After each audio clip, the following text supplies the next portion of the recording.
you know, black men got to get out our own way and stop trying to do the shit we seen like our slave masters did.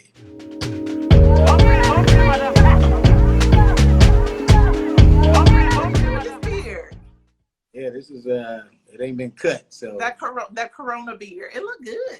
Well, this I'm still shooting a movie, and I don't want to like mess because it's easier for you to grow stuff out and then let them do whatever they're supposed to do to it. Right. And you're trying to do something, and then what if they got to put more hair on you? Now you got fake hair on your face. Yeah, I don't want to play that game. Let it do this. Yeah. So this is for a movie that you're doing when we are free, or? Well, we started it. We started our first few weeks in Puerto Rico. So we started a movie. It's a movie I'm doing with John Cena. Yvonne Orji's playing my fiance in the movie. So yeah, we shot in Puerto Rico. It was fun. And then we got on the plane on our way to Atlanta to finish the movie for the next few months. We got an email saying, yeah, when y'all get here, y'all can go to LA. It's like, damn, all right. Am I still in the movie? Is it still happening? No, it's still fun. This is actually my first role. I'm #1 on the call sheet, so that's really cool. This is for the people that aren't aware, the #1 on the call sheet, that means I'm in the movie. I've been 2 or 3, but #1 is like, oh, all right. Yes. Congratulations. That's a big damn deal. They can't cut around your scenes. Like, you're officially a star of the movie. I got to know a lot of lines. Oh, listen, that's what you do. Like, I know that you started your career basically as a comedian, but it has morphed into so much more. Did you bargain for that, or were you looking for that? I thought it was all a part of the game, to be honest with you. I thought, like, people I looked up to, like Eddie Murphy and all those dudes, I figured that if you was going to, be in movies, then you had to do, like if you're going to do stand-up, you're going to be in movies and TV. I just always thought it all tied into each other. That's all. Yeah, you thought that it would eventually be a thing of you starring in movies. Well, I love that. One thing I ask people when they come in here, I didn't do that first. I want you to tell us who you are, not just your name, but how you identify, like whatever that is for you, and then something that you really love about yourself. Oh, okay. Rel Howery, and I'm a comedian, actor, writer, producer, dad, son, nephew. Child. Everybody know. I say everybody know, but I love me some God. So I'm a man of faith. Yes. I'm a proud black man. I enjoy being black. We know that you are obviously someone who has a multi-hyphenate situation going on for yourself. I've been doing a lot of writing, which is why I was delayed here, because I've been just. I'm gonna start working on some books. Yeah, writing is not easy as a writer. I understand. Thank you for taking some time now. Because this is like, now I've committed to writing a book, and I'm just like, my publisher goes, oh, how's it going? And I was like, let me shut this laptop. Get out of here. It's not. Well, what's scary is, for me, it's tough to write during the day because everybody's at home, so everybody's calling you. So I got to wait till I think everybody is in the bed, really. Actually, you're right. To really get it in. So it's like, you got to wait for the East Coast and the Midwest to go to sleep. Then the West Coast people, and it's like, now you up at 2 a.m, right? Right. That's why I was like, that is actually a good idea. I might have to try that because, like most people, my sleep schedule is no longer in existence. I don't go to bed nowadays until like 3, 4, sometimes 5.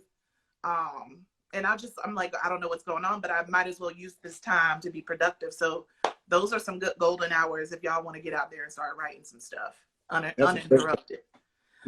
So Rel, I saw that you posted the photograph is going digital today. I watched it during my lunch break. I took a lunch break and I was watching. I love that movie. I know I'm in it, but it's my type of movie, man. I love it too. Even just to look at it, just to see the beautiful black skin. Like Issa just looked like complete art the whole time. Yo, you literally sound like me. I was on the phone with my friend and I was telling her, like, Issa looks like breathtaking. Like, she is such a beautiful. It's more of a skin tone. But everybody looked good on it. Like, it's just a beautiful cast, man. And I loved you in it. You and Tiana y'all were so cute together. That the couple, I don't know. I liked how you were as a dad. Yeah. I liked seeing you, in that role, like almost, not serious, but like it acting, Well, not what's necessarily comedic. interesting is dad roles that's something I want to do next. I think I want to do I want to do what Steve Martin did and just do a bunch of just fun I can dad see roles. that for you. Yeah. Yeah, like the weddings and the funeral and the this and that, like all those type of like family. Father of the Bride, Cheaper by the Dozen, all those type of movies. Yeah. I can see that for you. Yeah. Okay. Yeah. Let's touch and agree on that. Amen. So So yeah. I want to know, because we all know that the Carmichael show was it was so special. And you were such a huge part of it. And your relationship with Gerard, you guys are like best of friends. Yeah. What can we talk about Black art in mainstream spaces and how we have to jump through hoops, or how we have such a hard time surviving in these mainstream spaces? Well, I mean, it's a weird, interesting dynamic of what that even means, right? You can get a deal, you can get a show on air, but at the end of the day, you got to figure out a way once you get on air, because not to say white people run everything, but white people give you the okay to get in there. Yeah.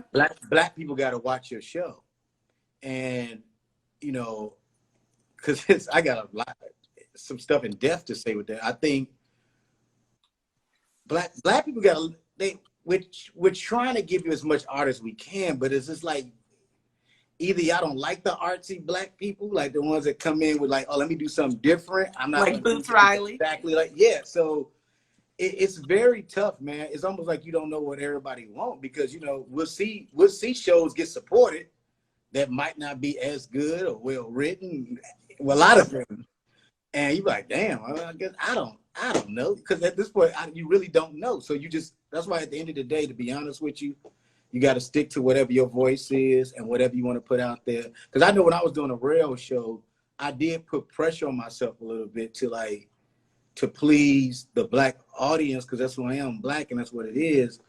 And but your show felt Black.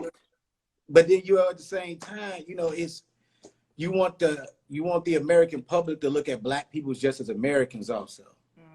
Yeah. You know what I'm saying? So you want to be able to tell stories about a family without saying we gotta give it a name, so like it's just a lot, man. It's right.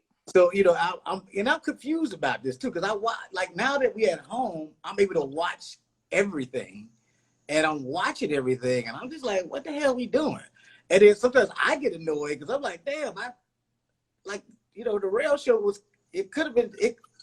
You only get one season to do something. You're like, damn, this could have been amazing. And then you watch the episodes of the Carmichael show, like, damn, that was really good. It was but really then, at the same, but you do have to be, because at the end of the day, we still got our cliquey stuff among each other too.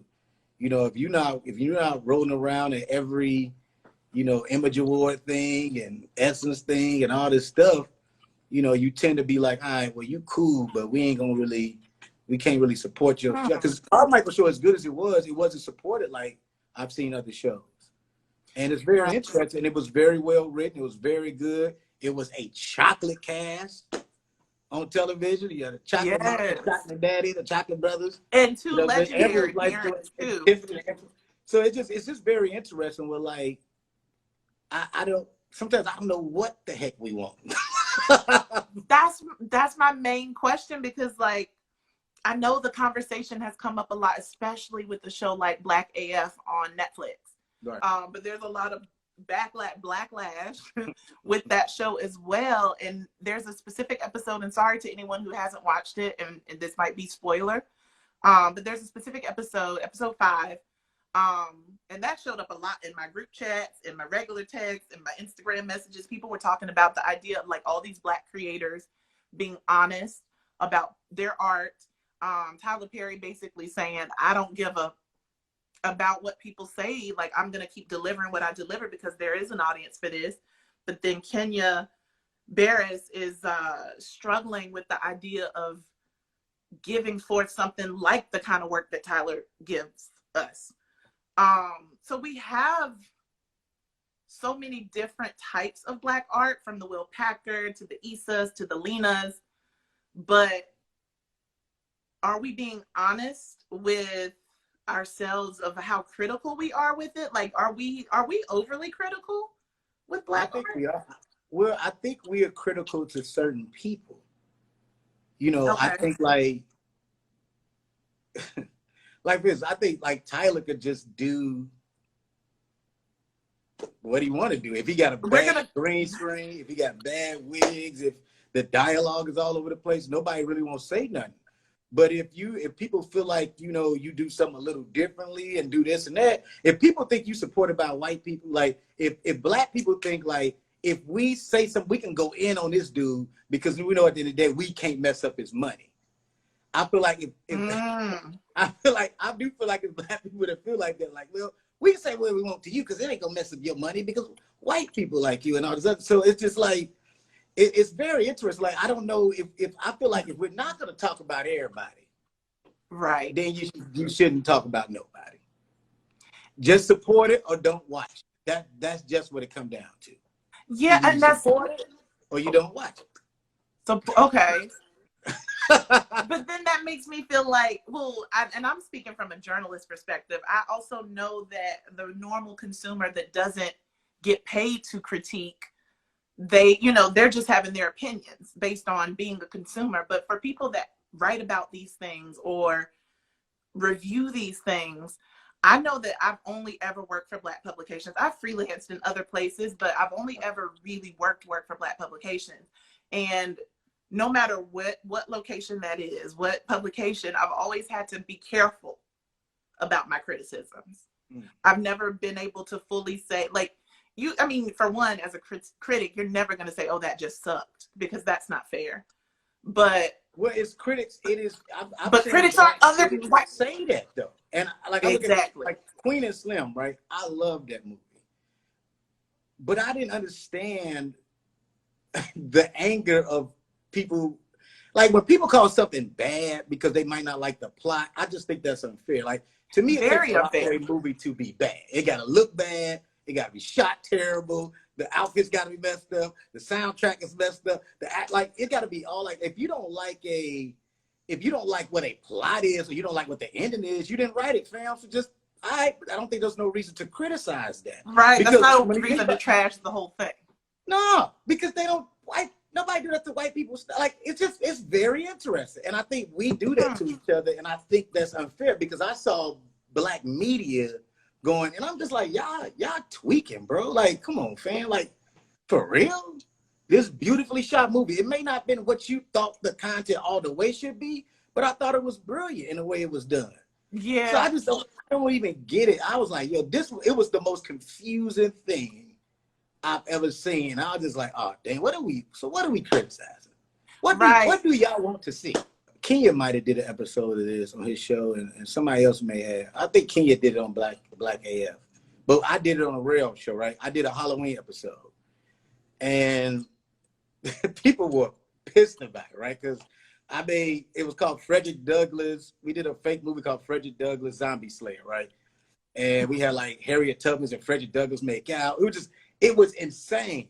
But the point about us making that was, it was like, I'm making this insane episode to say, can Black creators have the same type of freedom as white creators? That all came from the Lincoln movie where he fighting vampires. Like, he was the president of the United States, and then they made a fantasy movie where he fought vampires. And I'm like, yeah. Nobody said nothing. They didn't think it was disrespectful. Nobody went in about it. I was like, this is insane. So we made the Halloween episode like that because it was just like, yo, let's just do something. Let's just make it insane. Because you want to, and the question, we talked about it on the episode, was like, hey, we should support this anyway, because look, this is a new freedom. A Black creator was able to make the craziest movie in the world. Yes, not freedom, but he had the freedom to do it. And this is why we should just support people in the arts in general. It is entertainment. It is At the end of the day, we got to stop looking at all entertainment. Don't have to change the world. I mean, it can explain some things, but I think entertainment should be a big part of making you feel good at the end of the day. That's what, like, you know, Jordan Peele, brilliant for changing the Get Out ending, because I think if he kept it in the original and people that left the theater angry, yeah, that would have because hurt we our know how it feelings. is anyway, it would have been, you know what I mean? But then, like, when I think about, like, me saving him, you left happier. I didn't do no superhero shit. I just went and You picked just up my came. boy. Right. It was like, I told you. It showed friendship. So you watched it with your friends, you leaving with your friends, like, okay, that was dope. We know what the outcome could be in real life. If this man went and did all this, he wasn't gonna leave with a brother picking him up with an airport car from his job. That wasn't gonna happen. I know. I would like to know how would we have dragged all of the brilliance that was Get Out had he ended up in prison? Yeah, it would have took away. It would have been. I honestly think people would have fought, because you'd have some white people saying something slick at the out of the theater. It would have been like, "What you say, motherfucker?" Like, it would have been a totally different. Honestly, like I would have loved to see if people would have thrown away that whole movie based on the fact that a black man ended up in prison after that. Well, that's what made. I think that's why I think people were so upset about the way Queen and Slim ended.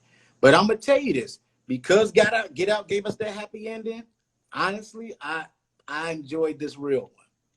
Now, you Yeah. know, and the problem is we be making these movies that, you know, and this is so crazy. We make these movies not for us to see it, because we kind of know the outcome. Yeah. We're hoping that other people see this and they can feel how painful this is. Unfortunately, they don't go see it. Like, we got to figure out a movie to trick them and make some weird rom-com and then make some crazy shit happen. Right. Listen, no, it's such a good point. It's mind-boggling to me, because I just feel like Black folks have to do so much, have to jump through so many hoops already. At the least, we should be excited that Lena and Melina got to make that film. Two Black women, no white notes whatsoever. That's exciting, and I know that you can't just hang your hat on that. That's progress. And when we overly criticize, because once again, I don't understand how you don't say shit to stuff I've seen that's not good at all. Like, I'll say this, and I'll probably get cursed out, and it's no disrespect to Master P, right? I Got to Hook Up To is one of the worst movies I've ever seen in my life. I knew you were going to say I watched it because I watched the Breakfast Club interview, and he was really like, "Yo, man, I'm out here doing this for us and making it for the streets and doing this." And then I watched it like, fam, I get what your intention is, but you gotta hire filmmakers. Hire people that know how to make a damn movie. The movie had 3 different credit intros. It was the craziest. I've never. What? I was in the crib like, what the first one was. I enjoyed. I got hooked up the first one. Go watch number 2. Please go watch number 2. It's unbearable. I don't know if that's a script. It was the craziest. That's why nobody promoted it that was in the movie. If you look at it, they had all those social media people in there. Now, one of them posted about this in the movie. It was like that. Yo, it was one of the worst movies I've ever seen in my life. But I paid for it because I supported them.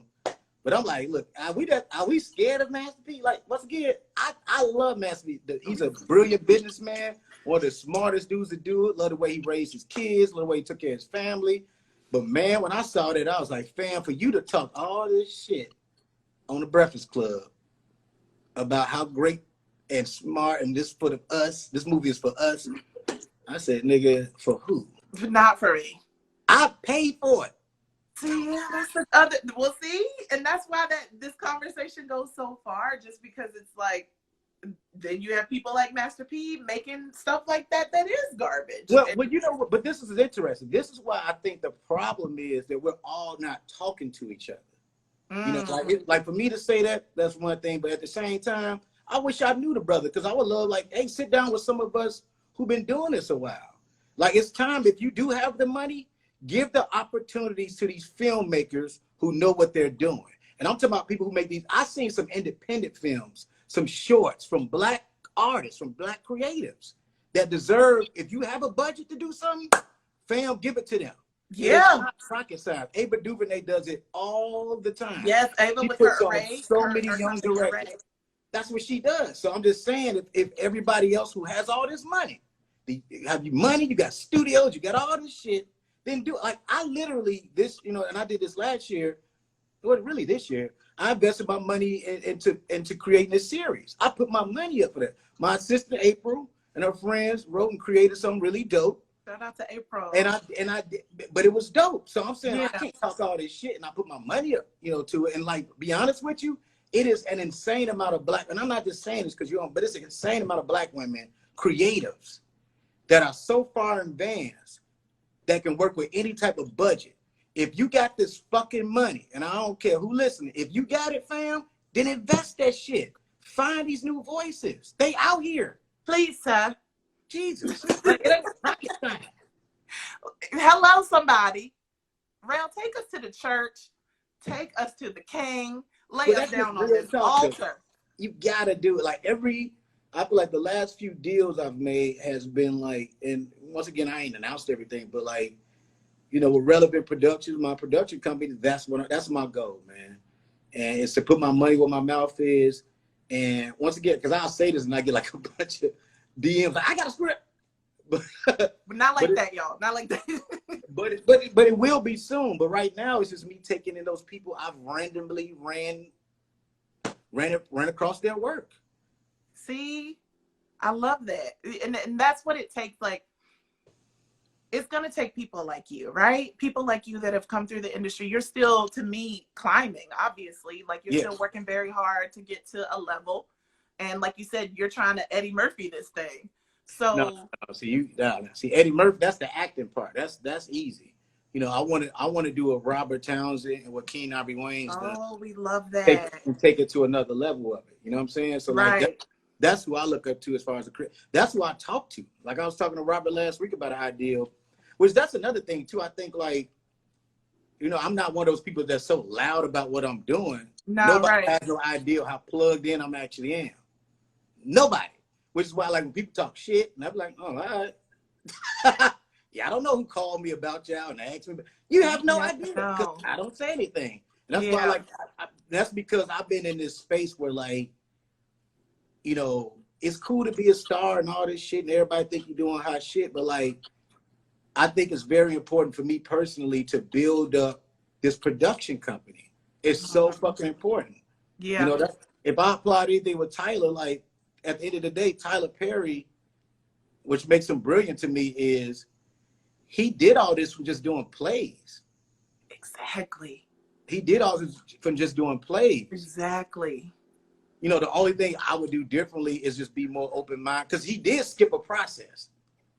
He skipped like with me, I've been through like you talking about the Chitlin circuit of stand-up, then showcasing, then auditioning, then doing acting showcases, like I went through every process you could think of, been in the writer's room, right? Like I've done all that. So like when you skip processes, you tend to not respect everything because you don't know everything.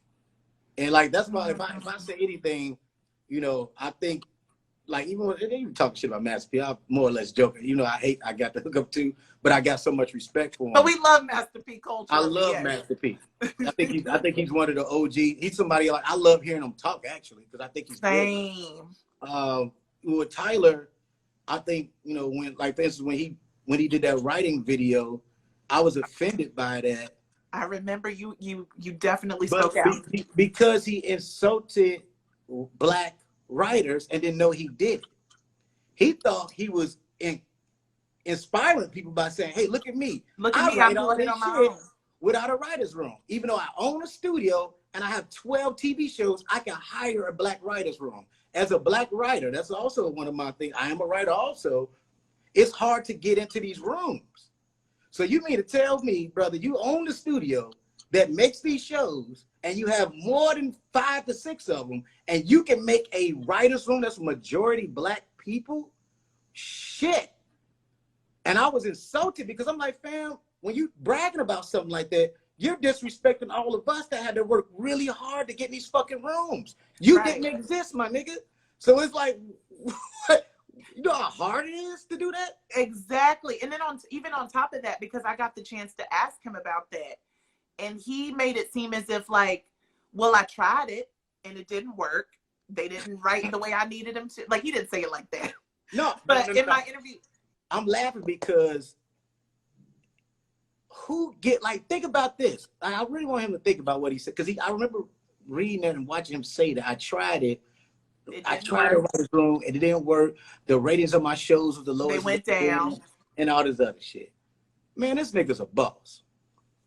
Bruh, your audience gonna follow you whatever you do. And he knows that. From the good stuff he's done to the weird shit, right?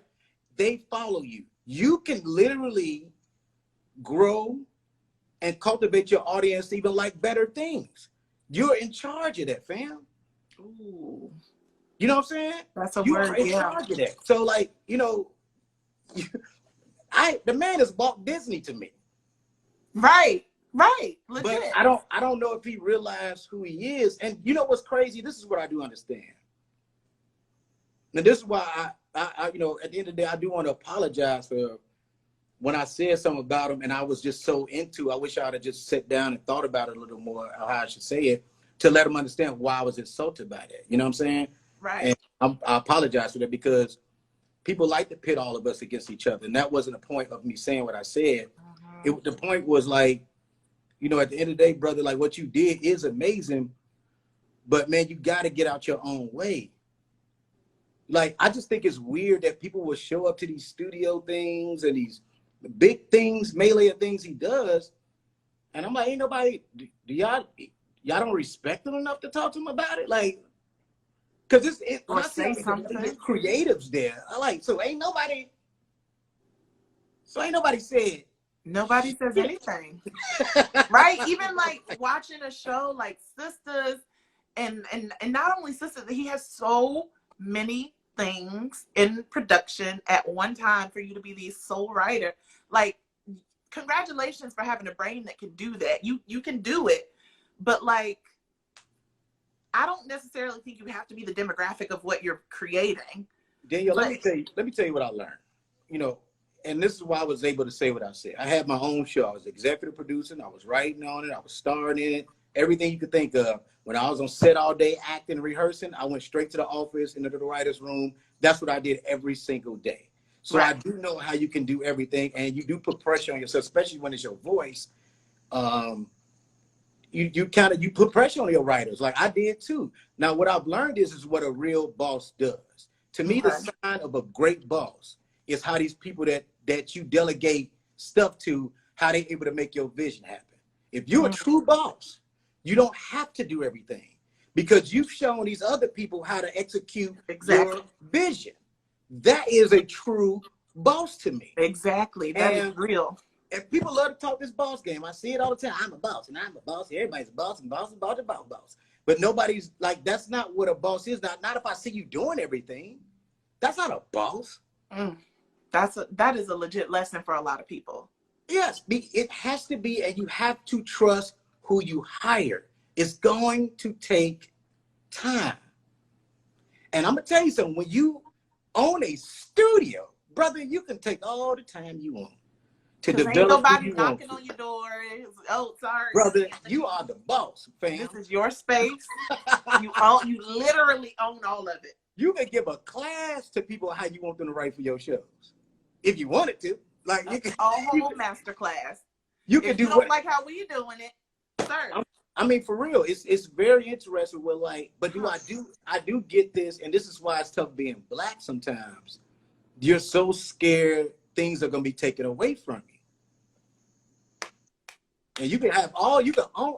You see people who own stuff, like they own shit, and they still have a mindset of, I gotta do everything because I don't want this shit taken away from me. And also, I don't trust these other motherfuckers gonna do this shit right. If I hire these people, they're gonna fuck it up on purpose so I can lose everything. Like, you gotta get out your head, fam, and be a boss. Because when you die, that's why I said Walt Disney. Walt Disney is long fucking gone. But when I tell you the Disney company owns everything, you got at some point, and this is the last thing I'm gonna really say about that. Like, and this is where I'm at now in my life. I had to get comfortable with creating things that I'll never see the end of the road for. What? I'm okay with it. You just set some goosebumps down on the skin. That's what I'm saying. Like, for real, you set the blueprint. You do everything you need to do to put your kids in position. Your kids, their friends, whoever. That's the way to do it. Be okay with not seeing what the end result is. I'm okay with that. Damn. That's why I don't have to spend every dollar I got. That's why I got to get this money out. Because I mean, so many of us think like that. Not even just, I look at athletes that think like that. I just, like, it's a lot of Black people who become rich and they never become wealthy because they want to spend all this shit while they alive. Come on, fam. Like, that's, yeah. You can still live a dope ass life without feeling like I gotta be the only motherfucker to experience it, because that's that shit. Well, I'm the one that got us here, damn it. You know what I mean? So, ooh, Lord, ain't nobody coming to see you, Otis. But that's real talk. Like, I did this shit. You know, like, but I died. Put the money in the casket, motherfucker. Like, you know, it's like you can't do that. No, it's not how it works. But it is us changing our mindsets, and I think, you know, dang, that's real. Once a lot of us start setting the blueprint, this is why, like, you know, I get we in a pandemic, and it could be sad and frustrating, but I ain't gonna lie to you. For me, I ain't had a chance to sit still because I've been doing movie after movie and all this other shit, and I've been on my boss shit the whole fucking time. These 40-something days, meeting after meeting, hearing God like I'm supposed to, working those visions. Amen. And like, I can't wait to come out of this shit next year.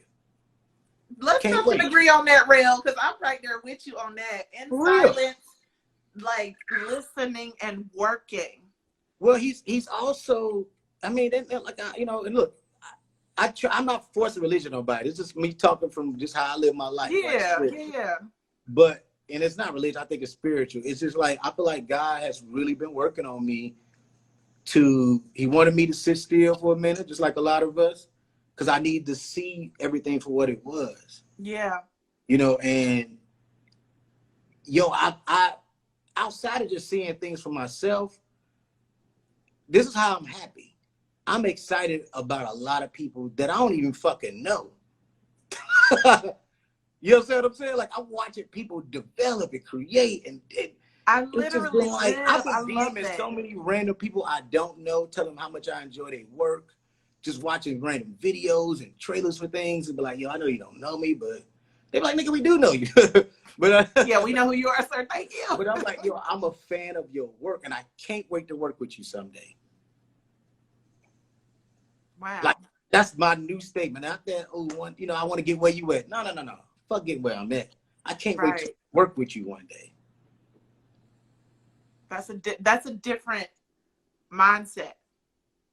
But you know, I've learned from Lena and Ava and Issa, and they've done some things that I've seen that I've never seen before. And the way they bring in people, the way they delegate everything, like these bosses, it's so many people working. And that's what I'm saying. I think, you know, what's interesting is that a lot of men, especially Black men, I could really only speak to us right now. You know, when I was watching the Madam C.J. Walker story, and I thought that was fascinating the way W.E.B. Du Bois kind of like played that shit, right? Yeah. And then, like, I was hearing what the other dudes was pitching. Like, she wanted to get a factory, all that shit. This dude was pitching a shoe shine stand at W.E.B. Du Bois. Okay, that's perfect. Like, now who wanted to get to the shoe shine stand? Because people be like, what the fuck? Like, wait. She has an idea to have a factory and not only just that, but she had an idea of how she could get to it. She just needed his support. And that's my point of saying that is, you know, Black men got to get out our own way and stop trying to do the shit we seen like our slave masters did. Okay, that's okay. That ain't the way to do it, fam. It is a blueprint, and if you're open to learning, right? Because we got to think about the way our society's set up. You know, we might not have the strongest Black men in charge of things, like, because a lot of, honestly, are dead in jail. There's a lot of shit that happened all the way built up into this shit, right? but who's been in the forefront the whole time has been black women. You know, so you got to put your fucking ego to check, because this is what niggas don't get. I mean, and I'm just being honest. Mm-hmm. Bro, you can still be a man and be a protector without being in charge, my nigga. Well, come on now. You understand what I'm saying? You don't have to just be in charge. You can still be who you are. Because I'm going to tell you this. If you're around the right, especially right black women, they going to see that. Even if they in charge, they'll never treat you like that. Like you, right. like you ain't being, like they're not going to put you down. And I think that at the end of the day, once we all realize that, because look, man, I think it is a battle between us, but we gotta understand, like, that shit was a real plan. Like, these motherfuckers, you read out that, like, it was a legit executed. Yeah. Like a whole plan. It was a whole evil fucking plan. And I think, you know, once we understand that and get out our own way, man, we can learn so much from each other, push each other, and just start going to another level. I do really believe things is going to change. I do believe that shit, because I feel like God had to, like, if I could keep it 100 on just how I see shit, but I think God put everything at a standstill to even all of us out. I don't give a fuck what your money is. None of that shit mean nothing. Like, I think right now we all in the even playing field. Everybody's the exact same. Everybody's the exact same. And I think he needed some people. It's been some people that's been in the forefront of things that really shouldn't be up there. You know, so it's a reset button, and it's a shit happening now without motherfuckers knowing it. Yes. That is a really dope way to look at it. Honestly, a whole reset button, leveling the playing field, and I love that you are considerate of that. And then one of the things that I wanted to come back to that you mentioned was this idea of bringing people with us. I love the concept of that, because I always think that as a Black person, you have to do that. Right. No matter where you are, no matter what industry you're in, we have to bring people with us, because we are the ones that have gotten into the room. So I got to bring my people into the room too. But I want to know, because you are you believe in that and you practice that, but you're still climbing yourself. How do you juggle doing both at the same time, climbing and reaching back? You know what the easiest thing to do? And this is some real shit, because you know your friends that actually bring me in, nigga, just be qualified, bro. I'm about to throw my phone around. Like it's easy for me to fight for you if you're qualified. I will bring you with me all day. I want people to make me look good. I'm hiring you for the job you can actually do. But you have to be ready and able. I love, because just think about it, man. When they're qualified, everybody I've ever brought in, and that's one thing I loved about doing my show, is that I was able to, like, bring in so many people that I had love for and respect for. If it was actresses, actors, writers, whatever the case may be, you know what I'm saying? And I enjoyed it. I still enjoy it now. I do it still to this day. You know what I'm saying? Yeah. So, like, but it's easy to do that when people qualify and they're able to actually do the fucking work. This ain't no hook. This ain't time for no hookers, my nigga. Like, we trying to climb this shit. Because people expect that of you, right? Especially because you shine. You shine, Rel. They see you on HBO. They see you in this movie, that movie, da-da-da. You should, the dude from Chicago, you need to be ready to hook me up. What's up? Yeah. Yeah, and that's why it's not about the hookup. Like, it's literally about earning that shit, but, like, you're ready for it. That's why, like, the best thing people can do, I think that's what I did, to be honest with you. Like, I never had, like, a hookup to anything at all, actually. I was always ready. You know, I always fucking ready. Every time I was called, every showcase, I was ready. And sometimes I walked into things, I'm like, this is my shit. Yeah. Like, and I truly meant that. And it wasn't just talk. I delivered that. On top of it, exactly. But with that said, there are a lot of unqualified people in the room. Yeah. A lot of the times. So I'm wondering, like, when you're in those spaces, how do you navigate around that? How do you navigate around the unqualifieds? You don't navigate around them. You kind of, once again, everything's about being yourself. And I think that's what people got to realize. You know, I talk a good game, but I got to make sure I'm good every time I do shit. Right. So I can't be talking hella shit and not be good. You know, so I think that's where people mess up at. Like, and you got to know what you're talking about. Because Right. look, it's in TV and film traditionally, and it's always going to be like that. It's going to be a lot of people with jobs. How the fuck they get this job? But Everywhere I go. that's always, but that's going to exist in everything. Honestly, when I think about it, like I think in any, you know, as long as privilege still exists, shit. The unqualified will get the You job. right. It's just You it's right. just gonna be what it is. Exactly. We were talking about the concept of the pulling back and bringing with you. Yeah. But I added the extra layer of as you climb. So how are you doing that now as you're continuing to increase your skill set into this director role, these producer roles, these writer roles, but also helping your fellow man? I'm smiling because I'm like, I was thinking about this today about like maybe like 4 or 5 projects I'm working on now that I was able to pull in some of my friends who didn't have a certain job before, even though they've been on stuff before, but like, no, they never been this before. And they never like, so like, that's been fun to do too. And it's crazy how comfortable I am with that. Yeah. With sharing a creative space. So it's going to continue to happen like that. And it's like, you know, it's, I'm just laughing because I'm like, this is actually a happy laugh because it's like, I don't even know how I pulled that shit off. Like, even just you asking me the question, I makes me think about like, damn, how am I pulling this off?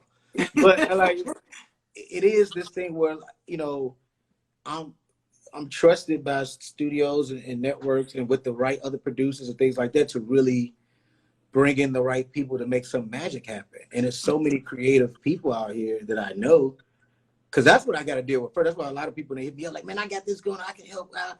I'm like, yo, I got a group of people I got to look out for first that right. you don't even know yet, that been in my head for the last 10 years. Right. Right. You know, so I got to get that done first. And, you know, that's why, you know, I walk around my crib, man. And once again, it's just me here chilling. I just be speaking stuff up like crazy. So, you know, the stuff I'm like thinking and dreaming about is like not even on the surface with everybody else, I don't think. I think it is outlandish. Because when I go visit places, when I do things, when I walk in rooms, you know, like I remember being at Tyler Perry Studios, walking around, I was like, man, I gotta get one of these. Like, wait, what? No, a studio. I love that. The whole thing. I need to own a fucking studio someday. And that man, because he's able to own one, made me casually say that out loud. Like, you know something? No. It made it real for you. It made it fucking real for me. And that's what I'm saying. Like, I appreciate all the people and our business is a really tough business. So I got so many people I respect and love. Like, even if we don't agree on things and shit like that, or even agree on content, I appreciate how, because it's hard. It is hard. Very. I mean, how do you keep yourself going? Because you have been at this for a long time. Yeah. How do you keep yourself going? Every year, like, because even I've been doing this, I guess, 20 years now, really. Yeah. But it's been fun every year. And I don't even think about the year. Like, when you do something you love to do, I don't even know what else I would be doing. Like, it doesn't feel like, oh, you got to figure out how to keep it going. I told Robert Townsend this the other day. And this might sound kind of deep, but I just told it to him and shit.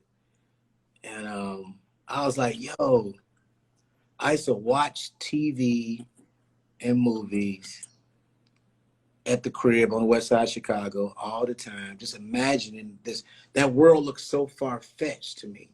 And then one day, God put me in position to walk inside that TV. And that's what happened. I ended up being able to walk. I walked in the television. I walked inside that movie screen. And it's just mind-blowing to me. It is. To think back and to know, like, I used to like really like watch this stuff. and now I'm in this It stuff. seems, man, when you're a young black kid and you don't have nobody in your family doing this shit, it Honey, don't look and realistic, right? So it's like I was talking to my hero, Robert Townsend, on the phone about an idea 3 days ago. And I was able to tell my hero how he changed my life by what he did. And then I was able to tell my hero who felt the same fucking way, like how blessed are we that we was able to walk inside that TV, fam. And I could see, like I remember like seeing it, like one day just little kid me just walking in this little black and white TV in a room I share with my brothers. Mm.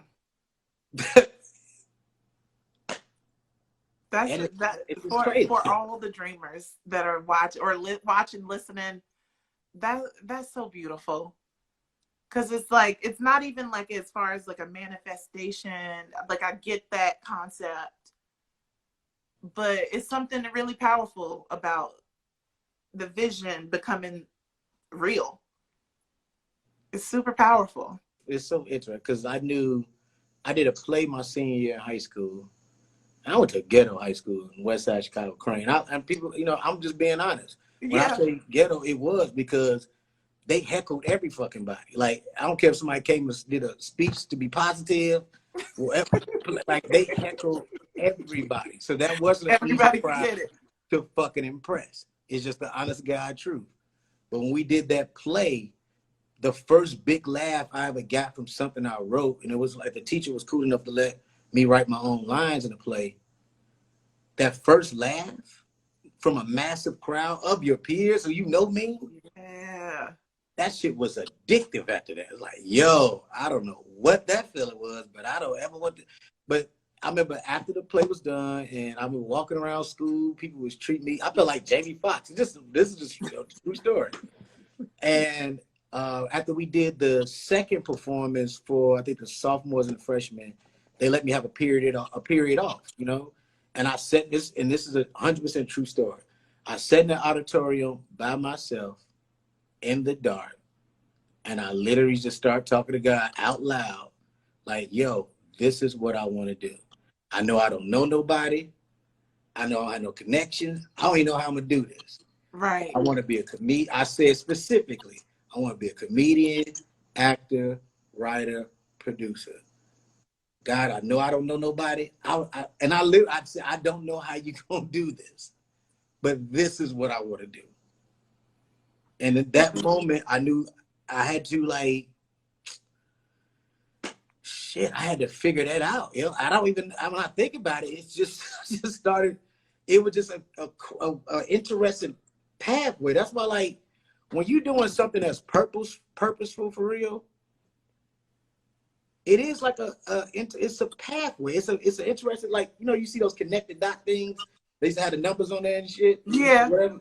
You just know where to follow the dot.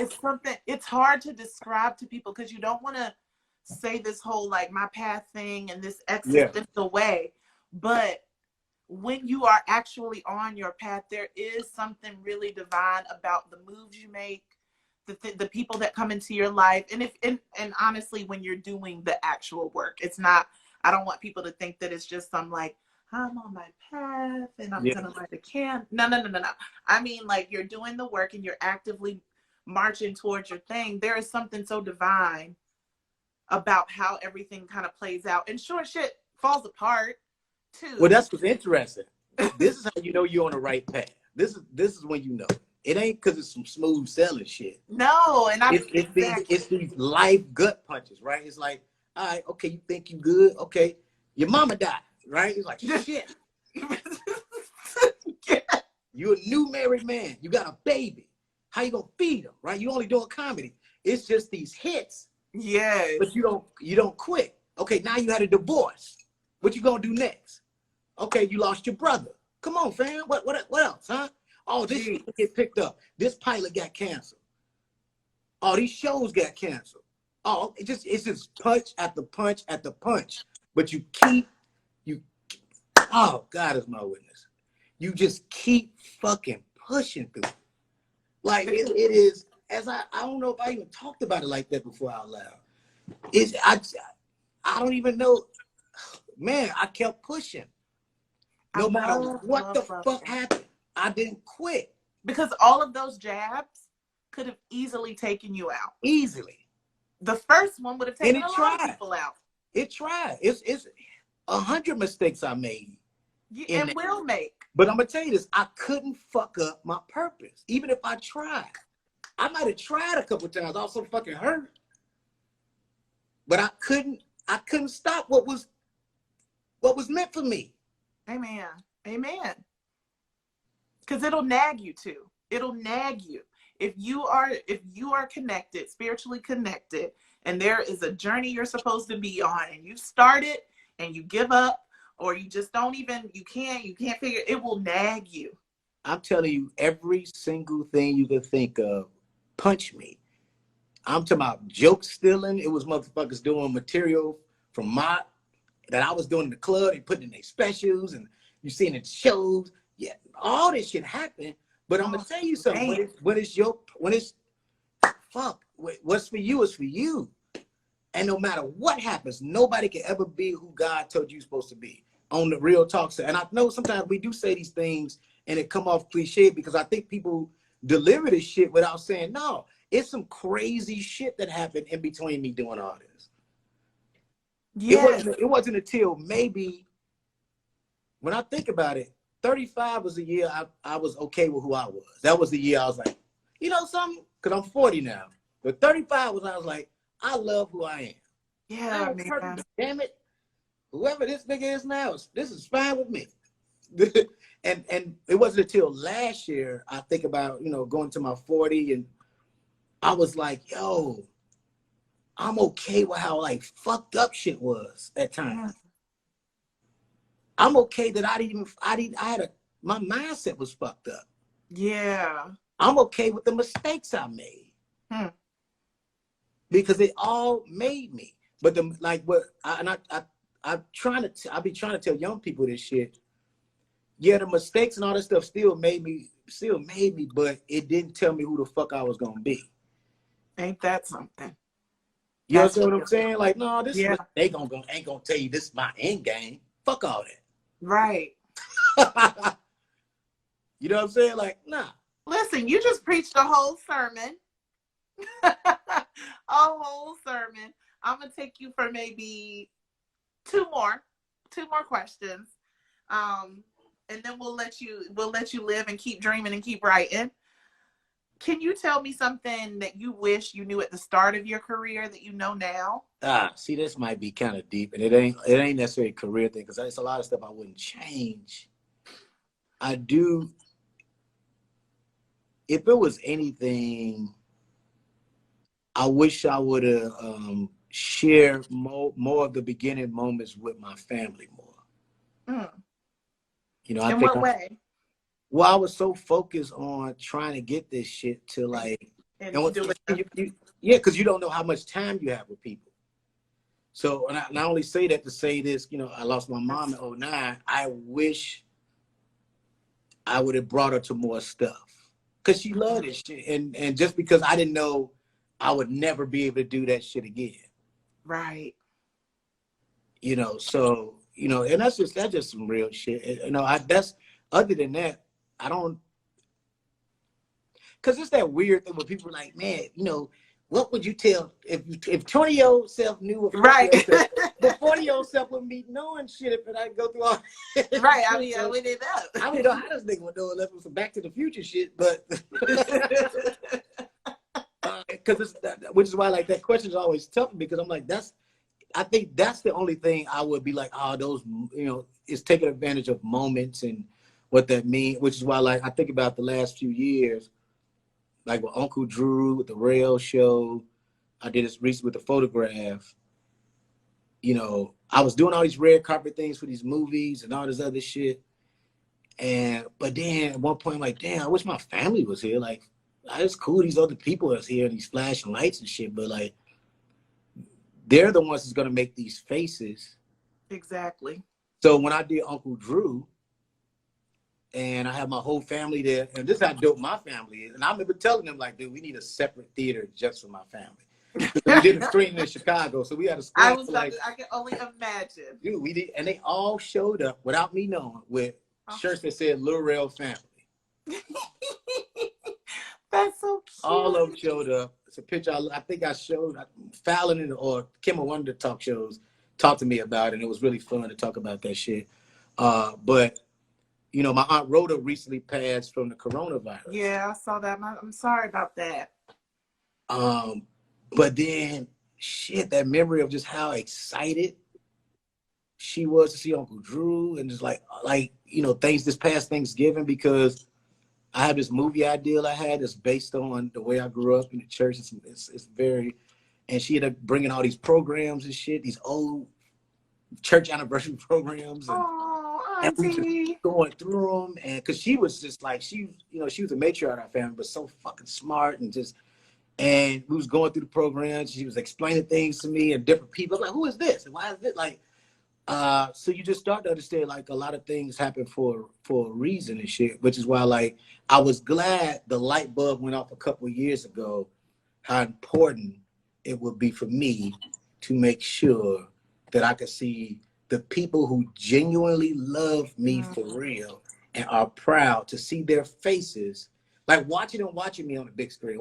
It was mind blowing. That's beautiful. Yeah. So having my dad there, and like it was just dope. You know what I'm saying? So like, you know, it's been a lot of interesting things, especially when it comes to my family in the last few years, that I've been very proud to be from the family I'm from. Like, once again, everybody, we wasn't a rich family, but we was rich in love and intelligence and in support. Which is why I'm not one of those comedians with this so sad ass child. Yeah, I didn't have to be a comedian because I'm sad. Right, I ain't that. I'm like, yo, I had a 2-parent home. You had a great life. They were supportive, and it wasn't, once again, it wasn't perfect, but the love was there. And like it was such a great experience. My childhood was that it ain't come from no sad shit. Right. Right. You're like, I'm just funny and I like laughing. It's like, and I like that people were laughing at me. So I'm with it. No, I love that. Your lesson was beautiful because you've learned it. Even though, you know, you look back and you wish you would have known, but you did adjust that. Yeah. Once you lost your mother, you were able to really say, like, you know what, my family needs to be able to be at this and do this. So you've learned, and you now are taking that forward with you. So God bless. And I'm so sorry about your aunt. That is like, this shit is crazy. So before we get out of here, without giving away what you can't give away, what can we see you in? Where can we interact with you? What's going on in the Ronas? All right. Going forward. Let's do this. Like the photograph came out digitally today. If you haven't seen it, make sure you go check it out. It's on demand. You can go to Amazon Prime or Apple, download it, own it, whatever, man. The photograph is a dope movie. And he's amazing in it. Free Guy, which was supposed to come out July 3rd, that has been moved to December 11th. The movie with Ryan Reynolds, but it's really dope. I can't wait. Ryan Reynolds, biggest movie I've done so far. Ryan Reynolds is amazing. I love Ryan. Who else? What else we got? We got Fatherhood was supposed to come out in October. I know, I'm waiting. Movie I did with Kevin Hart just moved to April 21st, I believe. Deep Water, I think, is still coming out this year. Movie I did with Ben Affleck. Our guy is working. Me and Kathy Bates, a movie called Home. Hopefully you guys see that soon. Go casual. Don't make that super casual. And then Bad Trip, which was supposed to come out April 17th. People are watching it on Fire Stick. I do know y'all seeing this shit. And I've told them, like, you know, they are bootlegging this fucking movie. But hopefully we get a real date out soon where either it's coming to some type of platform but people are watching, so I appreciate everybody who's messaging me and telling me how funny it is. And movie I did with Eric Andre and Tiffany Haddish, it's a prank movie. We did it with the Jackass people. It's crazy, yo. You are just incredible. Congratulations, man. This is a good list of stuff. Yeah, I'm working, man. I be chilling, but when I'm chilling and everybody else going to all these parties and shit, I'm doing 3 or 4 movies at the same time. Come on now, tell them. You got places to go and things to do. Okay, Yeah, director? I ain't got time for that shit. I gotta work. I see you.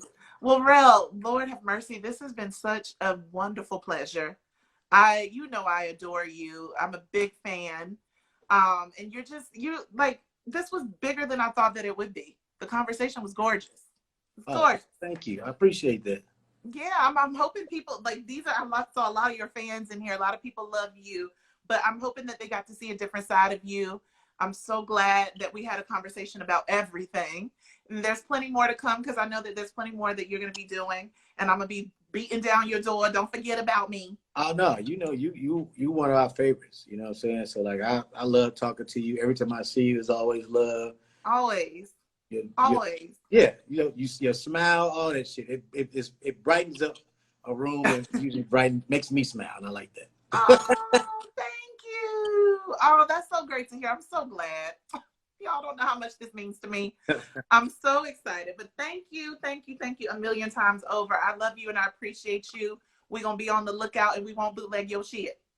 I mean, if you do, yeah, look, just watch it. At this point, I don't know what's going to happen. So you listen, we don't know what's going to happen. Just watch it. Just watch. Make sure you are supporting our guy because he has a great heart and he clearly is here to help us elevate the Black brand. Oh, man, I appreciate that. Thank you, boo. Yes, thank you, Rel. We love you and take care and we'll be on the watch. Bye.